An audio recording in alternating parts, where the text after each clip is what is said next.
to do the same thing of my mentor.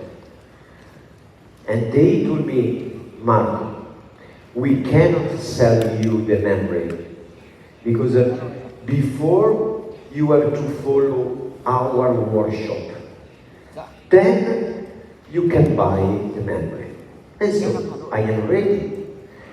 Marco, all workshops are booked, are full.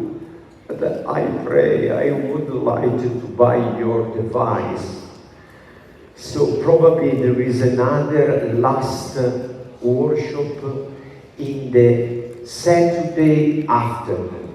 Saturday afternoon, you have to know that in Italy is different from here.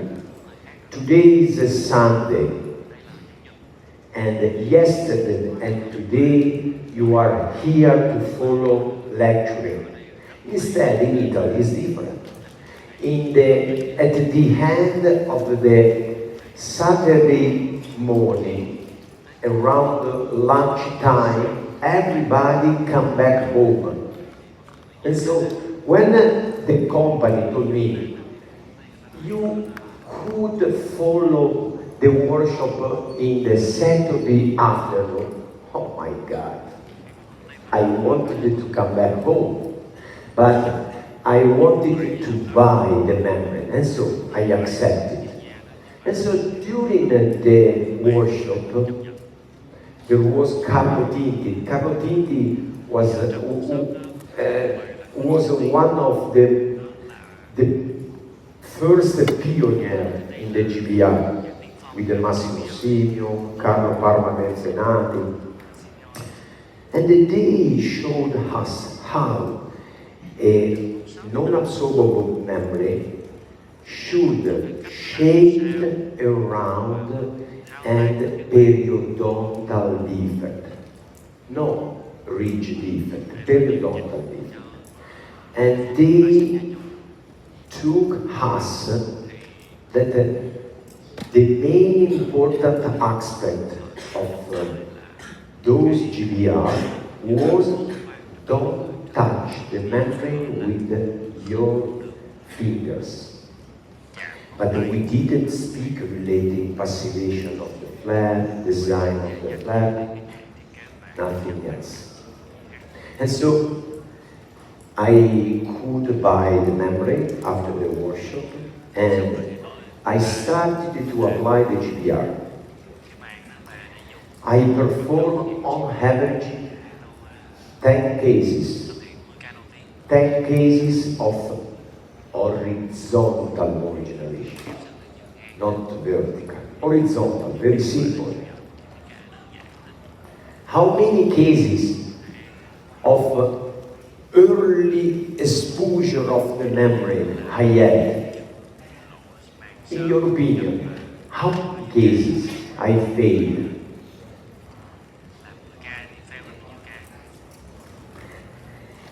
9 out of 10.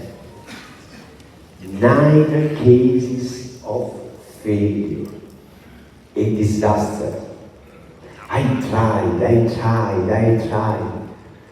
But I hadn't any concept relating the passivation of the flap, the correct closure of the flaps, the strategies of the closures of the flap, the timing of the closure of the flaps, the design of the flaps, nothing.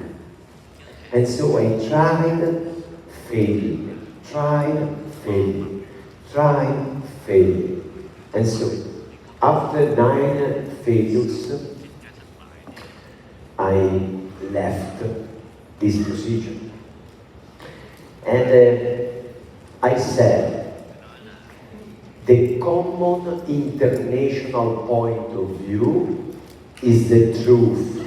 And the common point of view was this type of surgery can be performed in the world from also 2-3 peoples. Nobody can reply. Probably they have the magical hands, I don't know. But this was in 1992, 1993, the common international point of view. When I attended at the contest after the lecturing, in which there were several speakers that spoke relating the GBR, there was an incredible fighting, because there were speakers that said, yes, the GBR can be done. Other speakers, no, the GBR, only your hands works. And so I left the GBR. I tried to solve the problem of the missing bone with the other techniques. Lateralization of the nerve, split crest, bone graft, other techniques, but GBR missing. I needed the GBR. And so in 2000, 8 years later, from my starting in this experience, my mentor presented his first annual course in GBR. Massimo Signo said, if you would like to learn these procedures, come in. And so I attended this course. My approach with the GBR changed completely. I understood that if you want to obtain good results in GBR, you have to respect perfectly the protocol. You have to respect all details of the GBR. And I understood that it was a procedure that can be performed from everybody, because it isn't a difficult procedure, but it is a procedure that has a lot of little details, and if you don't respect only one of them, you fail. And so this is the introduction in order to describe my story. Today, probably you have the possibility to see interesting cases. But these interesting cases don't come from a surgeon that has magical hands. No. I don't have magical hands, but I follow the protocol. I respect the details every day, even if it's a long time that I perform GBR. But every time in which I perform a GBR, I am perfectly concentrated. It means that everybody can perform the GBR with success. And I started with a lot of failures. So, these are my contacts. If you would like to play in contact with me, you can send email or visit my website. The title of our presentation is Controlled Bone Regeneration, the GBR, Biological Strategies and Complication Prevention.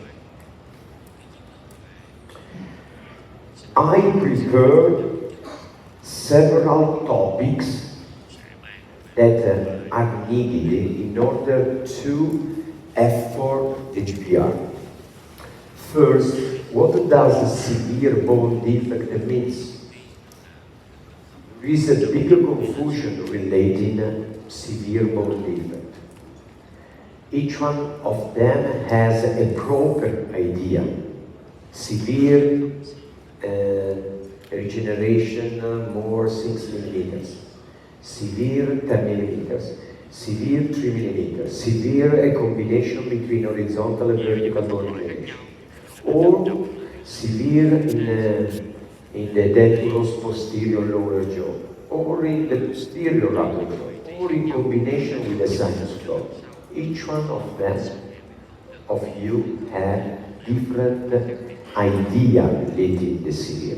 Instead, it's very important to know what does mean severe, because you can prepare yourself in the correct strategies for the effort, the complicated case. Then, are severe bone defects divided into more or less complex ones? And so I will try to show you that some cases that probably you could consider less severe of others, instead are more complicated under the surgical approach. Or cases in which the complication under the technical point of view is less than the difficulty in the biological point of view. Probably we can perform technically a good surgery relating to GBR, but biologically the regeneration of the bone is very difficult. Then we will speak relating one of two stages GBR procedure.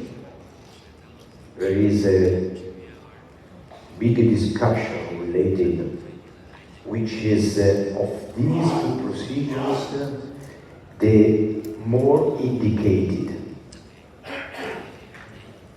Then, when after the GBR, the implants should be activated. Another important question, because we have defined the correct timing in order to avoid the absorption of the bone. In order to work on the regenerated bone, when the bone got the ideal maturation, and there is a precise time. Then we will discuss relating these three different devices or barrier: titanium reinforced absorbable membrane, customized titanium meshes, and absorbable membrane.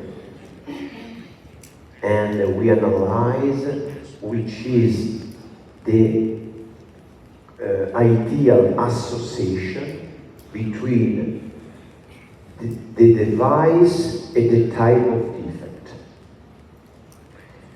And the last one is a soft tissue management necessary after the GBR, and why. This is another important topic that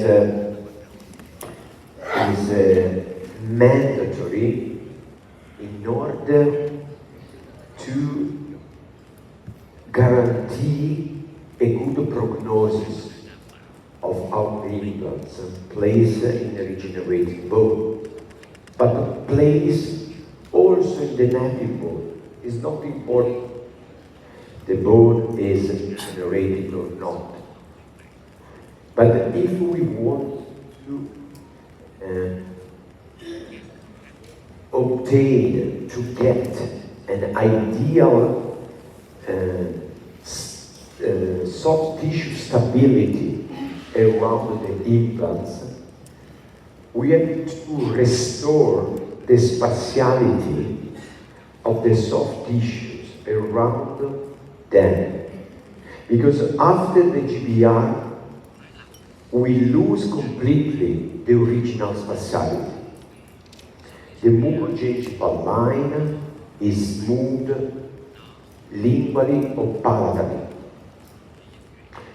And then we lose completely or part of keratinized tissue band. And then we lose totally the depth of the fornix.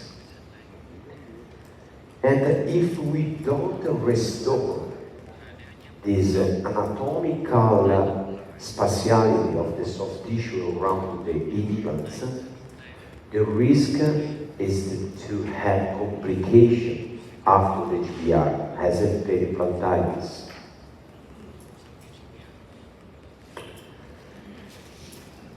What does severe bone defect mean? We have to evaluate this question related biological and technical point of view. We cannot consider a defect in general way. There are aspects that determine or rules the bone generation that are jointed to the biology, and the other that are jointed to the technical point of view, because the expression of the GBR is very difficult relating the site in which we are performing the GBR. Before starting with the definition of this type of defect, we have to consider that it is a common accepted concept that a standard implant is considered an implant that measures equal or major than 8 millimeters. It means that if we have at disposal at least 8 millimeters in order to place a standard implant, it means that we don't have defect. Or that the defect is not such important in order to avoid the insertion of standard implant. And the quota of bone is between 6 and 8 millimeters. We have to use a short implant. In this category, we can speak of bone defect. And for that, we have to use short implant. It means that sometimes we can avoid to regenerate the bone, because with a short implant, we can solve the problem of the missing teeth. But in any case, it's considered defect, bone defect. And for that, we received from the companies the proposal of this type of device, short implants. Sometimes the bone is more reduced, and in alternative to the GBR procedure, we can use an ultra short implant when the length of the implant is minor of 6 millimeters. But we are speaking relating vertical bone defect. We could have another type of defect, the horizontal bone defect. And for that, we have other type of devices that can solve the problem of the the missing bone needed for the insertion of the standard implant. Today, the standard implant is considered at 3.5 millimeters. When we don't have sufficient bone in order to place 3.5 millimeters, it means that we have a bone defect. And for that we have to reduce the diameter of the implant or regenerate the bone. And for that we have other type of implants like 3 millimeters diameter, 2.5 millimeters diameter, or another recent type of implants, the red piezo implant, that are implants that are placed in a very narrow region. And for them, the preparation of the osteotomies is performed not with the conventional drill, but with a piezoelectric instrument.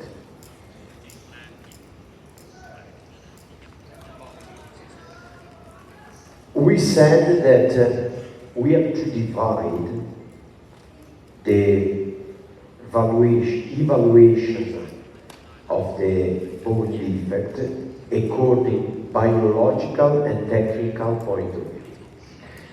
Biological aspect is ruled from the loss of the alveolar bone.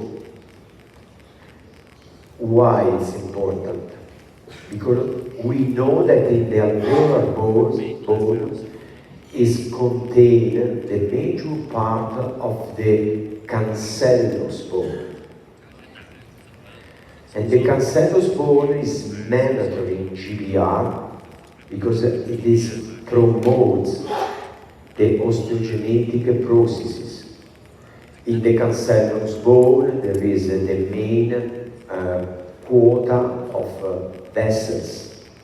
In the cancellous bone we have the indifferentiated cell stems that are needed to promote the regeneration.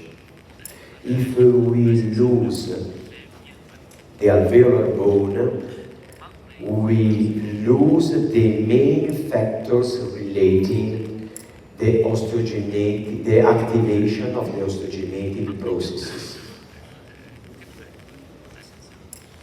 Then the biological aspect depends on the limited vascularization. And we know that between, for example, the upper and the lower jaw, there is a significant difference in terms of vascularization. The upper jaw is always well vascularized. The lower jaw, so and so. When we detach the flaps in the lower jaw, often we observe the white bone.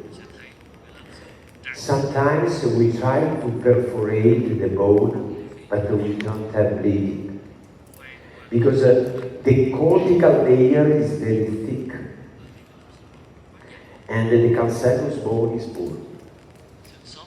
But then we will see that the booster of the bone regeneration is the revascularization of the site. But if we don't have vascularization, the potentiality of the osteogenetic processes down. When the absorption of the bone is severe, we lose just completely or completely the alveolar bone. And we lose the cancellous bone. And the cancellous bone, I said that is mandatory. Its presence is mandatory in order to have a high potentiality of the bone regeneration. So, often when we look at a site, a surgical site, we analyze the surgical site relating its dimension. If we have a big concavity, because we lost a lot of bone, we think that this case is difficult, but it's not correct. Because the same shape of the big defect can have a complete different potentiality in the bone regeneration. And the difference between the upper and the lower jaw is incredible. In the lower jaw, the regeneration of the bone is very difficult. Because we have a few portion, a few quantity of cancellous bone, because we have a poor vascularization, because we have a thick cortical layer of the residual bone. And all condition reduces the osteogenic potentiality. And then we have the clinical and technical aspect. Sometimes one of the main difficulties is the construction of the castle that protect the biomaterial. The defect is such big that the definition of the shape of the membrane or the device is very complicated. Or the fixing of this device. Because you know that if we wanted to regenerate the bone, our device has been fixed always in all its border, on the buccal, on the lingual, crystally, on the profile of the device, in everywhere, because we have to isolate the competition from the connective tissues. We have to create a well-isolated environment, inside which we have only one type of cells, the osteoblast cells, because this is the main or the key of the GBR, the main factor of the success of the GBR. Then, always under the technical point of view, is the gain of the ideal quantity of tissues in order to cover the GBR. It means that we have to passivate the flaps. But for example, in the upper jaw, we have only one flap that we can passivate. Only one flap, the buccal flap. We cannot passivate the palatal flap. And so it means that under the technical point of view, a surgical case in the upper jaw with the same dimension, if compared with the lower jaw, the case in the upper jaw is more complicated.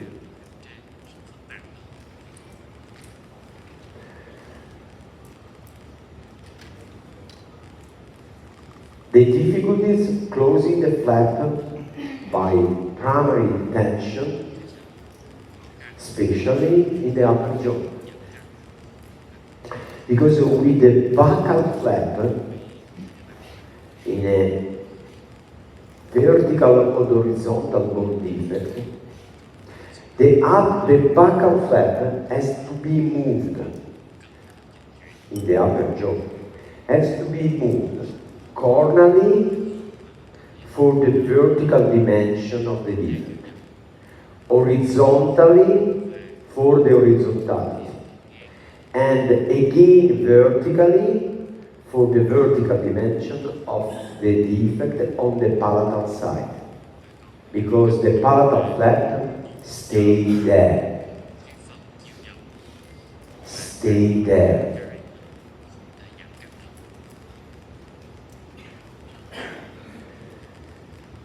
And then we have to take in consideration the risk of septic complication. And for that, we know that the edentulous ridge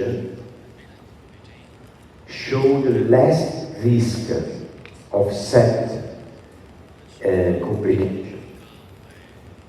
if compared with the intercalate areas.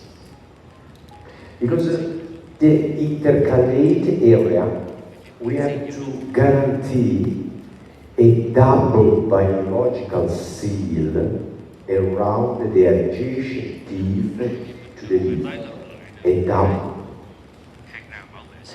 But often, if we try to close perfectly the flaps around one tooth, pulling the flaps around the one tooth, or the flap on the other tooth. So it is that even if the defect is modest, sometimes is modest, but in the intercalate area is very complicated.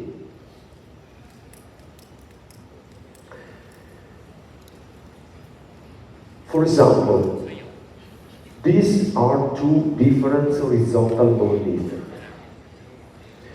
Under the technical point of view, are similar. Modest horizontal bone defect.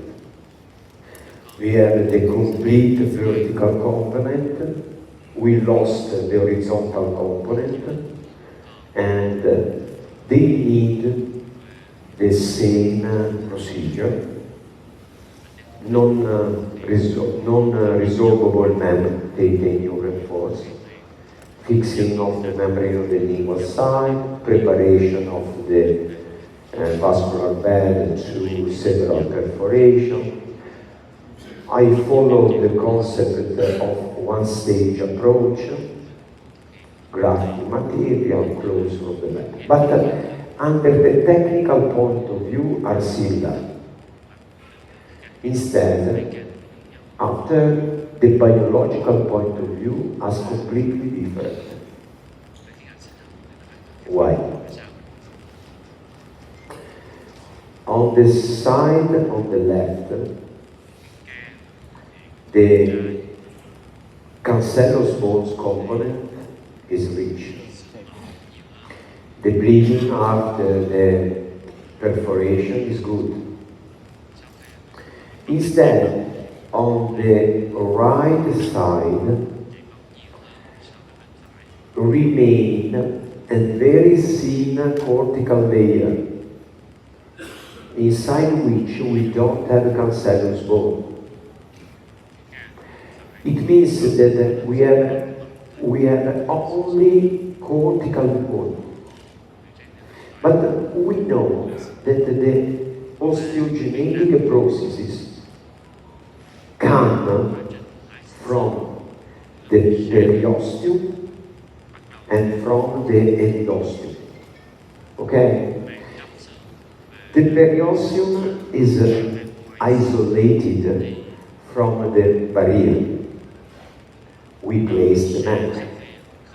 We have to eliminate the competition with the connective tissue, and so we have to place a barrier that at the same time isolate the connective tissue, but also the periosteum. And so we cannot get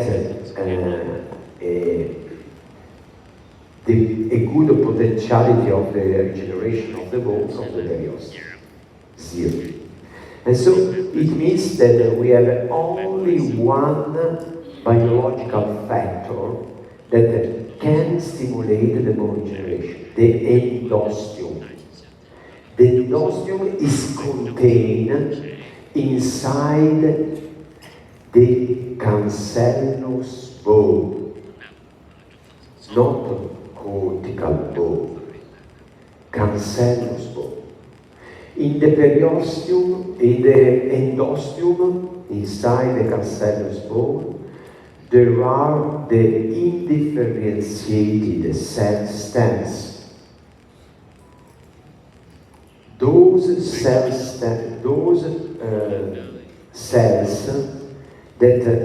coming from the cancellous bone to the site to be regenerated can determine the differentiation in osteoblast cells. But they are contained in the cancellous bone. It means that isolating the periosteum and having a poor quantity of cancellous bone, the potentiality of bone regeneration of this case is limited. We managed to get the bone regeneration, but that probably changes the time of bone regeneration.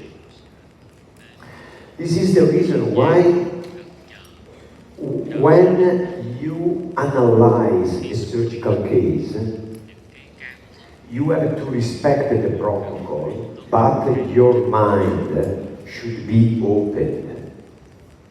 It means that you have to analyze the characteristic of the bone.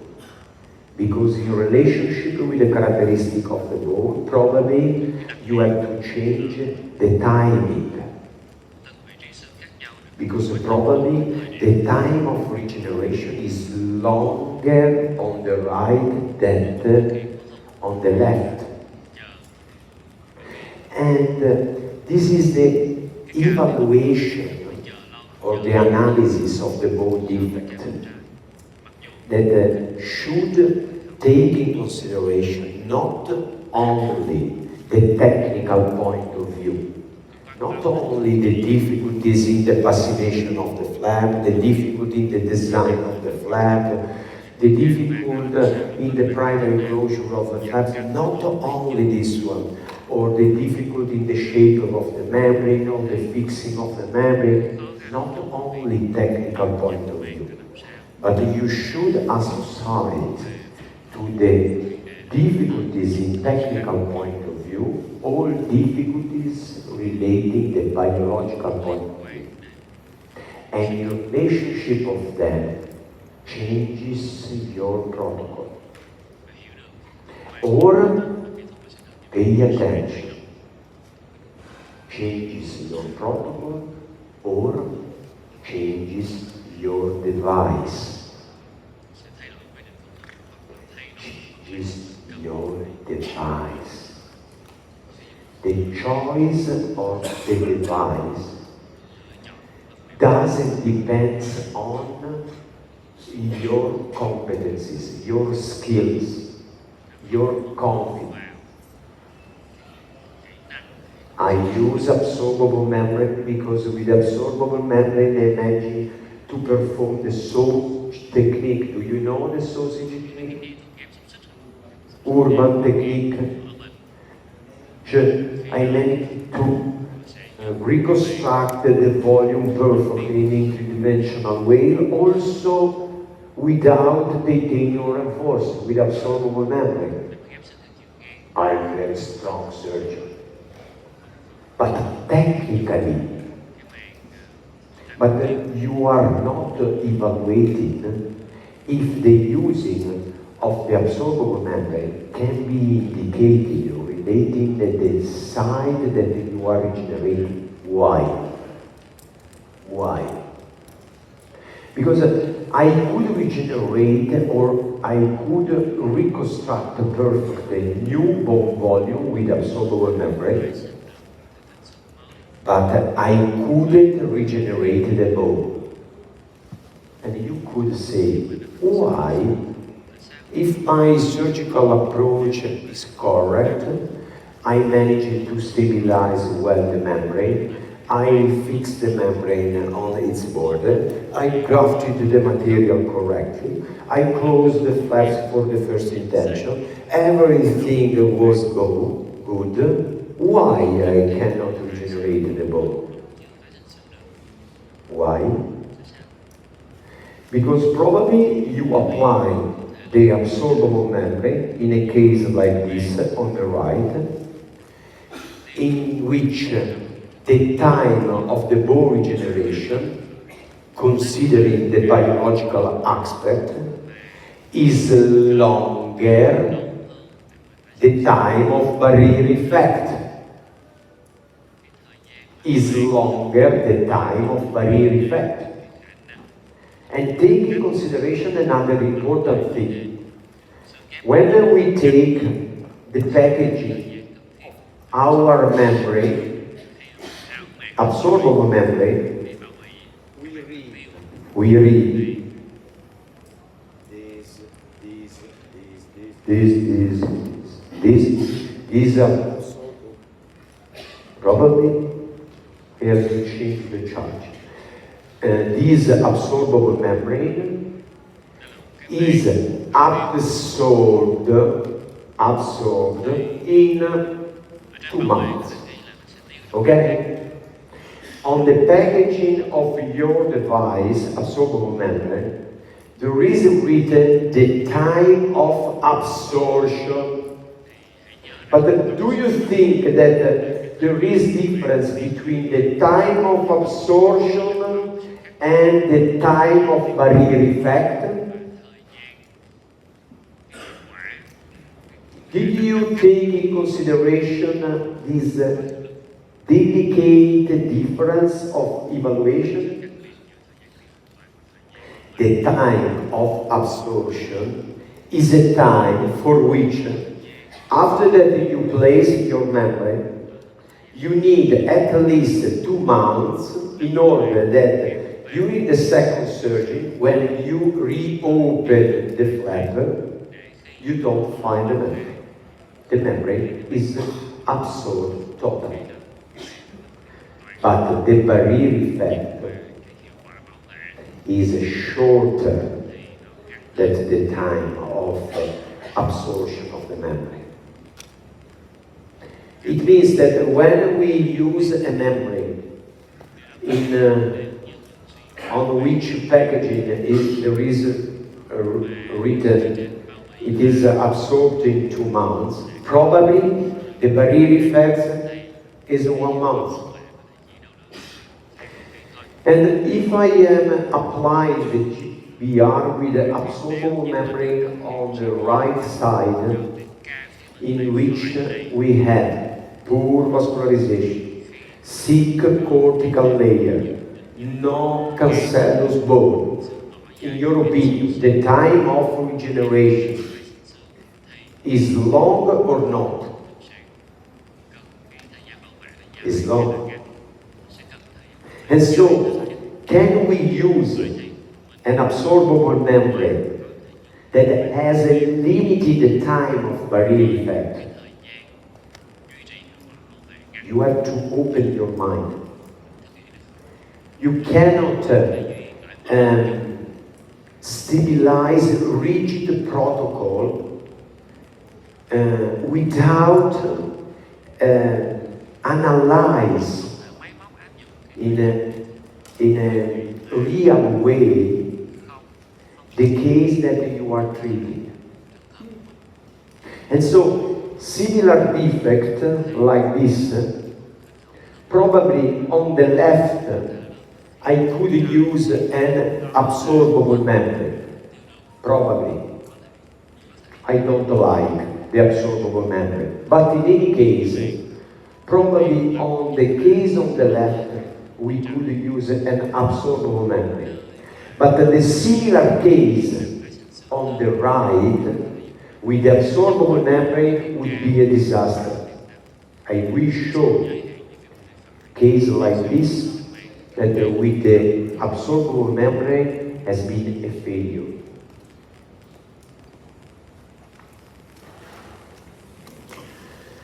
Here we cannot say that they are a severe defect. Severe defect under technical point of view, it's very difficult to shape and stabilize the membrane in such big defect. Severe defect relating the possibility to close the flaps over the top of the new ridge, big quantity of tissue that we have to passivate. Severe defect because we don't have cancellous bone, and we are getting inside of the biological aspect. Severe defect because we have a very thick residual cortical bone.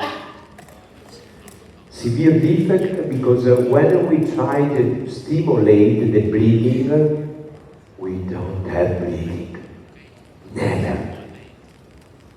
We try to perforate, destroy the residual, no bleeding. And the bleeding is mandatory for our bone.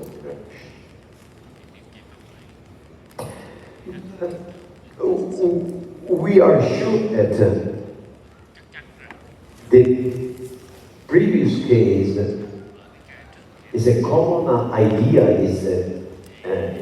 inside of this auditorium that are big defect. But this is a horizontal defect, no vertical, not of my previous, horizontal. But is it a severe bone defect or not?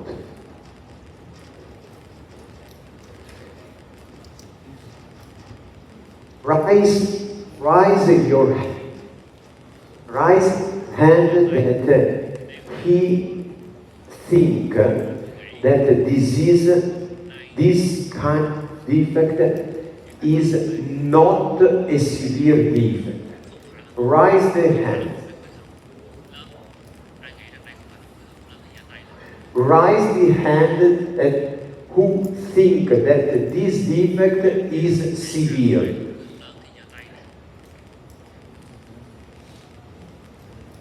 Good. Because we have to analyze under technical and biological point of view. Technically, probably this is more simpler than the previous. But biologically is very difficult. No cancellous bone, no vascularization. We have a residual vertical bone, but this bone hasn't any capacity to stimulate the bone regeneration. No vessels, no endosteum, no cancellous bone. You can see that the defect is enormous and a big gap between the thin layer of the residual bone and the device that we use is incredible, is enormous. But the quota of bone that is placed inside of the device hasn't any capacity to stimulate the bone regeneration. This is a very complex case, very severe case. And in order to get this type of bone regeneration, we waited for 12 months, a very long time, a very long time. And during the surgery, we tried to destroy the residual bone in order to promote a minimal bleeding of the residual bone, using the scraping, using the burn in order to perforate. If we compare the case that I treated with the vertical bone defect, because everybody considers that the vertical bone defect is the more complex case that you could treat in your clinic. This is a vertical bone defect. But if we compare with the previous cases, we have a significant difference of difficulties. Here, we have a good bleeding, a big quantity of cancellous bone, and limited difficulty in the building of the castle, the fixing of the membrane, a big quantity of bone from we can receive the osteogenetic processes, because the ridge is large, is wide. So it is true, it is a vertical bone region, but is simpler than the previous horizontal bone region. So this introduction that I have just done has the intent to share the way to evaluate the defects, not only relating the dimension, but relating the potentialities of bone regeneration. And when you are able to evaluate the characteristic of the defect, not only technically, you can define the strategies of the GBR, defining the correct device, the correct biomaterial, the correct treatment of the surface of the bone, the correct timing.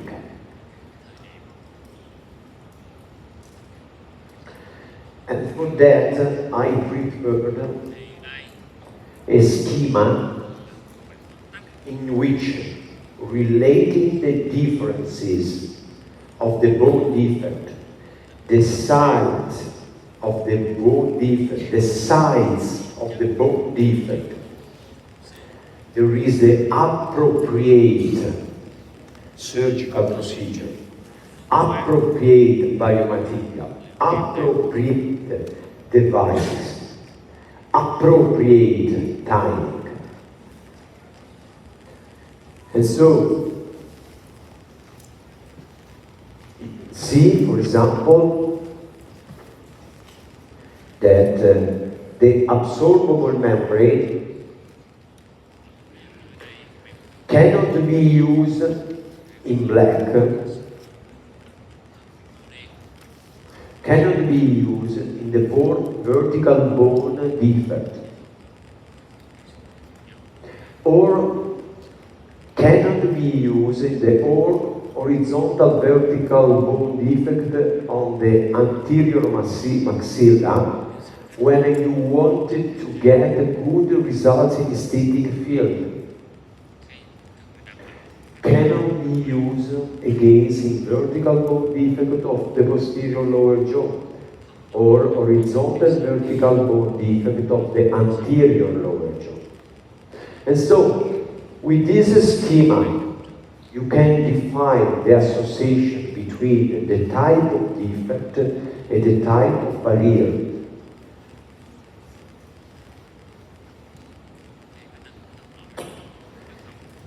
And then, are are severe bone defects divided into more or less complicated? For example, look at these two defects. One, the first on the left, is a complex case in an intercalate area, 8 millimeters of verticality. And if we analyze clinically this case, no anatomical structure sensitive to the surgical maneuvers. On the right, we have the classic vertical posterior lower jaw defect, classic. A big atrophy, lost completely the alveolar bone. The top of the ridge is on the basal bone. We have some anatomical structures that can disturb our surgeon. Mental nerve, mandibular nerve, lingual nerve. We treated these cases, restoring perfectly the verticality, the soft tissue profile around the crown, everything being done correctly. But if we should define which is the simple case that we could treat, we are to choose between them. In your opinion, is more simple the number one or the number two? Is more simple. Raise the hands that who think that is more simple the number one. Okay? And who think that is more simple the number two? Okay. The major of the audience thinks that the more simple is the number one.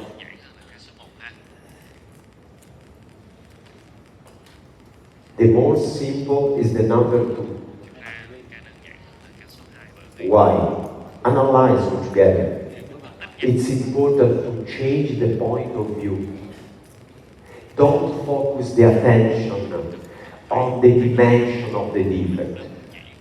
So it is more simple because two flaps can be passivated. Two flaps, buccal and lingual, in the intercalated upper jaw defect on one flap. It's very difficult to gain a quantity, ideal quantity of the tissue in order to cover the GBR. If the defect is smaller, but we have all flap. Then a linear flap without any tooth interposition that help the surgeon during the flap flaminal closures. Because when you have to treat an intercalate area, the quota of the tissue needed in order to close the barrier is defined. Because is the quota that is present between the teeth. And if you try to pull the flap against one tooth, you don't manage to maintain the closure against the contralateral tooth. It's very difficult to maintain the closure, and not only the closure, but restore the biological seal around the two teeth. And then the anatomical structure don't constitute any limitation. Naturally, you have to respect them. Naturally, you have to know perfectly the surgical procedure in order, for example, to passivate the flap, the buccal flap, even if the mental nerve is placed on top of the ridge. We can. Don't worry. Doesn't depend from your skill, but it depends from your knowledge. I understood on my skin this concept. Do you remember this morning at the beginning of my presentation? I started with a 9 failure. I didn't have knowledge. But my skill didn't change during my career. But I changed my knowledge. And so, nerve, I have the nerve on top of the ridge. I cannot passivate the flap in your hands because you don't have knowledge. But today we have at disposal several techniques that follow it correctly, allows everybody to passivate the flap with the medial nerve on top of the ridge.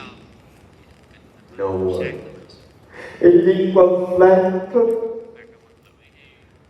Oh my God, the lingual flap. Why? The lingual flap is inside the lingual nerve, is inside the lingual flap. Don't worry. Don't worry. When we passivate the lingual flap, following the correct surgical procedure, knowledge, we don't have use any blade. We don't have any risk damage the lingual nerve. But you have to know the surgical procedure adequate in order to passivate the lingual flap.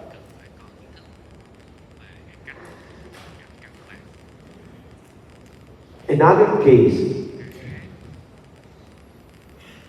intercalated case with 8 millimeters of verticality and complete upper jaw. Oh my God, complete upper jaw is very a chaos. It's very challenging. A complete upper jaw. 12 millimeters of verticality. Residual bone almost totally absent.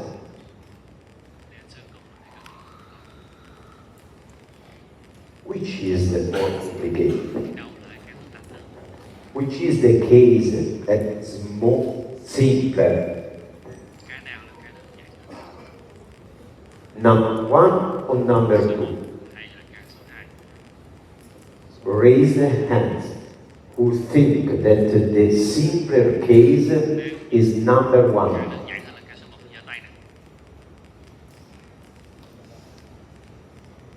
Okay? And number 2, only 5, 6, 7 people. 7, 8.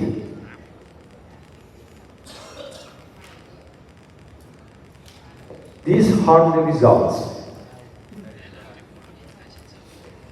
On the left, the case that you thought that probably was simpler, I had a failure. On the right, this is the result. 12 millimeters verticality, complete nation, 50 millimeters of horizontality, enormous quantity of bone. But why I failed in this case? Because it's very difficult to maintain the non-contamination of the site where we have two teeth. Instead, this is more simple and extended factor that can easily be mobilized because we don't have teeth. And when we move the flap coronally, the flap hasn't any limitation in the movement towards the palatal flap. Apparently, it is a big defect. Clinically, it's a big defect, but technically, it's very simple because we don't have teeth. If you should have a tooth with my flap, I cannot move because the tooth blocking me in the movement towards the palatal flap. We said that in the upper jaw we have difficulties because the palatal flap cannot be moved. Okay, but when we have the teeth, but if we don't have teeth, the buccal flap can be moved. It means that the verticality of the buccal flap that we get can be moved also horizontally. Instead, if we have the teeth, the verticality of the flap that we move with the passivation technique cannot be moved horizontally. And we have difficulties in reaching the palatal flap.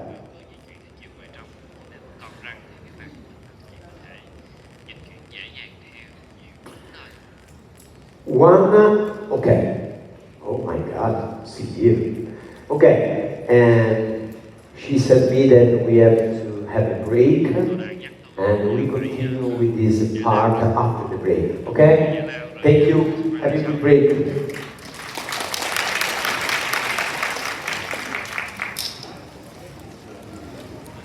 Yeah?